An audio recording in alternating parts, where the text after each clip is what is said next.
Je m'appelle Blanche Bayard. J'ai 26 ans, j'habite à Caen. Je ne travaille pas, enfin je ne travaille plus. Je n'ai pas d'enfant, évidemment. Je n'ai pas de petite amie, même pas de grand d'ailleurs, évidemment. Je suis copine avec la babysitter de mes voisins et avec la marchande de journaux d'en bas. Mes parents, je les vois tous les samedis. Ma sœur m'appelle de temps en temps. Elle n'a jamais trop le temps, elle finit son droit à Paris. Je dois jouer le jeu, je dois tout dire. J'ai accepté de témoigner d'abord pour ça, pour passer à la télé. C'est important. C'est même l'élément moteur, c'est pour ça que je suis dans cet état.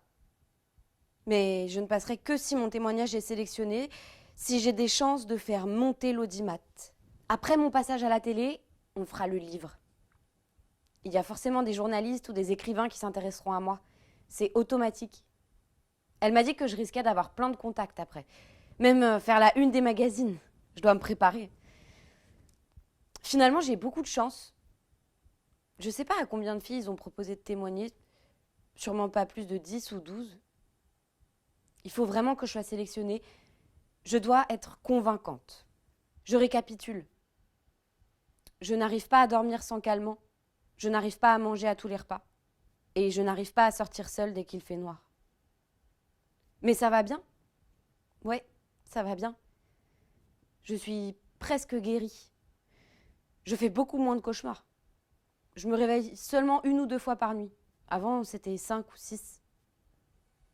Il faut tout raconter. Les spectateurs veulent des détails et cela peut m'aider.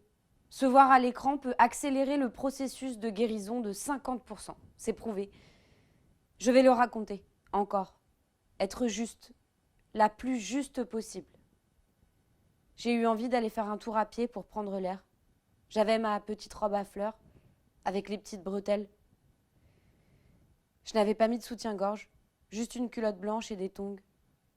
Je suis descendue par le parking. La sortie amène directement derrière l'immeuble, dans le jardin. C'est plus agréable. Il y avait 2 garçons en train de réparer une voiture. L'un était torse nu, l'autre en débardeur. J'étais forcée de passer devant eux. Ils avaient chacun une canette de bière à la main. Je leur ai fait un sourire. Ils m'ont demandé si je voulais une bière. Ils m'ont proposé de discuter un peu avec moi.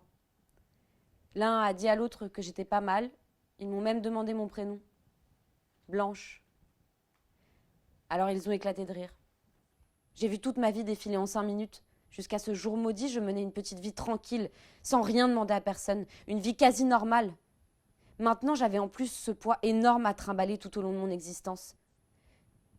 Elles me disaient toutes que j'irais mieux dans quelques semaines, mais à ce moment-là, je ne voyais pas, non, vraiment. Je reviens de chez ma psy comme tous les jeudis après-midi, anéantie, pas contente. J'ai mal parlé. Elle m'a dit qu'il n'y a pas de paroles inutiles, mais moi je sais que certaines sont plus importantes que d'autres. Il n'y a pas un quart d'heure sans que j'y pense.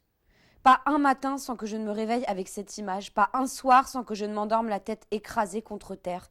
Depuis presque 3 ans, je n'ai pas eu plus de 10 minutes de bonheur d'affilée, de pensées positives. Tout renvoie à cela. Je ne vois pas pourquoi je me plains tout le temps.